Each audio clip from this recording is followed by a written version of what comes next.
You look at the people around you and wonder what you are missing. They laugh easily at things you find completely empty. They pursue goals that seem hollow from the very start. They move through their days with a blind, frantic energy. You sit quietly. You watch them. You feel like a visitor from a very distant place. You try to participate in the illusion. You force the appropriate smile. You mimic the expected enthusiasm. But it always feels like an exhausting performance.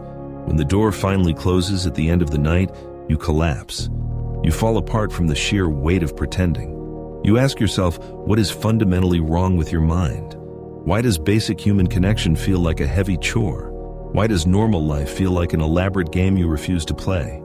You assume you are broken. You assume you lack some vital component of warmth. You carry this secret shame for years, hiding it behind polite nods. You try to fix yourself. You read the self-improvement books. You attend the crowded gatherings. You force yourself to be more open, more agreeable, more normal. It never works. Because you are fighting something native to your blood. You are paying the penalty of depth. Arthur Schopenhauer understood this exact isolation. In his work, Parerga and Paralipomena, he examined the tragedy of the highly conscious mind. He observed that human life is driven by an endless, irrational force, a blind hunger for survival, status, validation, and distraction. Most people never stop to question this driving force. They are entirely consumed by it. They want, they acquire, they get bored, they want again. Schopenhauer called this endless cycle the will. For the vast majority of people, the intellect is merely a slave to this will. They only use their minds to figure out how to get what they blindly crave. They never step back to ask what the craving actually means. But in a very small fraction of humanity, a glitch occurs. The intellect detaches from the will.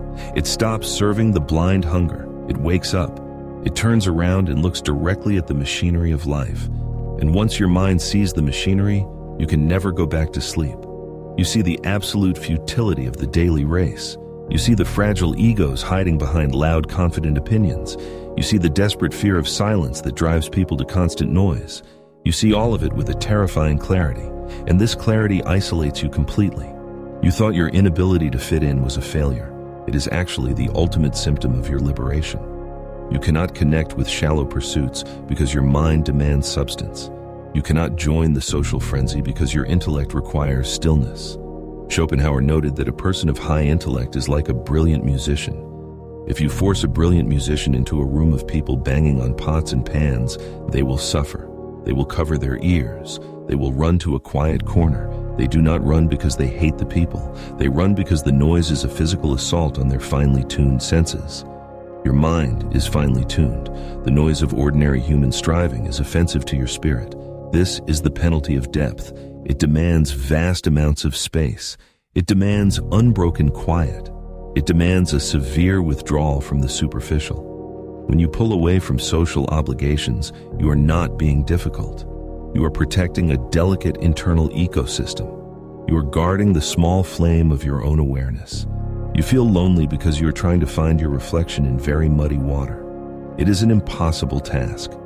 Think about the conversations you are expected to endure daily, the endless gossip, the subtle boasting, the mechanical repetition of opinions absorbed from the screen. You sit there and physically feel your life force draining away. You try to introduce a genuine thought. You try to steer the dialogue toward something true. You are met with blank, uncomprehending stares. Or worse, you are met with quiet hostility, because your depth threatens their comfortable surface. Your stillness highlights their frantic motion. Your silence makes their constant noise feel foolish. They do not know exactly why they feel uncomfortable around you. They just know that you refuse to play the agreed-upon game. So they label you. They call you aloof. They call you arrogant. They call you strange. You hear these words enough, and you internalize them. You start to believe their diagnosis of your soul. But Schopenhauer would tell you to look closer at the transaction. He argued that to truly enjoy the company of ordinary minds, a profound person must lower their own standard. You must willingly chop off the best parts of yourself to fit into their small boxes. You must feign deep interest in the profoundly mundane. You must hide your sharpest insights. You must make yourself small. This psychological self-mutilation is the true source of your exhaustion. It is not the act of socializing that tires you. It is the act of shrinking. You are exhausted because you have spent a lifetime shrinking.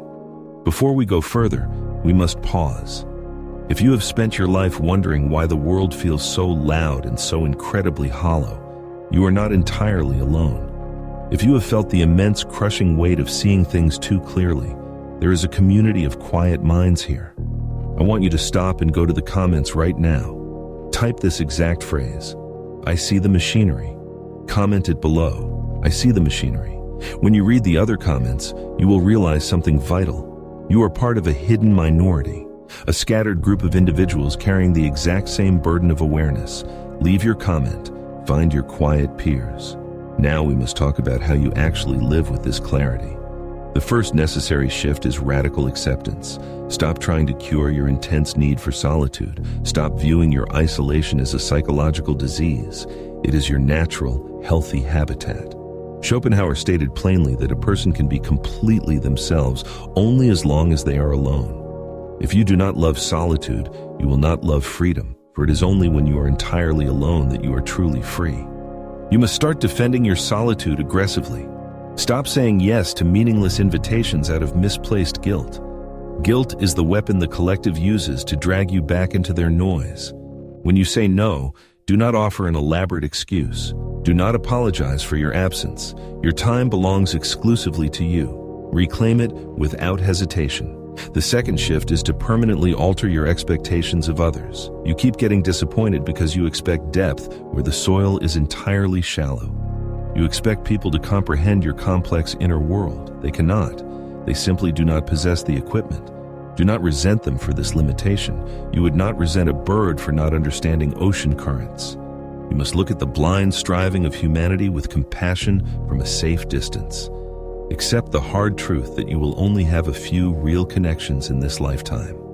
One or two people who actually speak your native language. That is enough. It is more than enough. Everything else is just passing social commerce.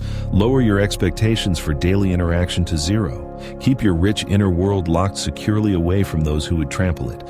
Cast no pearls before those who cannot see their value. This is not arrogance. It is basic self-preservation. It is the necessary daily management of the penalty of depth. When you finally stop trying to be normal, a profound internal shift occurs. The chronic anxiety of missing out completely evaporates, because you realize there is absolutely nothing out there worth missing. The parties, the networking events, the loud public celebrations, they are just different rooms where the exact same empty game is played on a loop. You stop wanting a seat at their table. You prefer the absolute quiet of the empty room. Your mind finally becomes your greatest sanctuary. Instead of running from your heavy thoughts, you sink deeply into them. You begin to observe the world without the desperate, clawing need to participate in it. This is the ultimate untouchable freedom, to watch the tragedy and comedy of human life without being caught in the messy script. You become the pure audience, the silent observer, the quiet, untouchable witness. Schopenhauer believed that this state of pure observation is the highest condition a human being can possibly reach. It is the only true escape from the relentless suffering of the will. When you are purely observing, you are no longer suffering. You're just seeing. You are standing on a high mountaintop, watching the storm rage in the dark valley below. You feel the freezing air on your face. You see the violent lightning strike the trees, but you are perfectly safe. You are untethered from the chaos. Your life up until this exact moment has been a long process of shedding. Shedding the false, borrowed desires, shedding the forced, painful smiles, shedding the heavy, suffocating armor of total conformity. It has been a deeply painful process because the world vigorously resists anyone who tries to wake up. The world wants you sound asleep. The world wants you busy, anxious, and perfectly aligned with the constant noise. But you survived their conditioning. You held fiercely onto your core, even when it hurt beyond measure.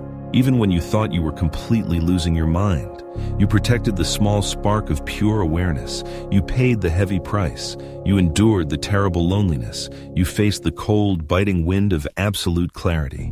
Now, you get to reap the final reward. The reward is a profound peace that the external world cannot ever touch, a deep tranquility that does not depend on anyone else's fleeting approval, a quiet, steady majesty that radiates from the inside out. You no longer actively seek to be understood by the masses. You are entirely content to simply understand. You look up at the night sky and feel the vast, silent truth of the universe. You look in the mirror and finally recognize the rare, enduring spirit looking back. The desperate wandering is over. The painful pretending is permanently done. You have arrived at the only place that was ever meant for you, the impenetrable fortress of your own awakened mind. If this reached you, leave a like. I read every comment.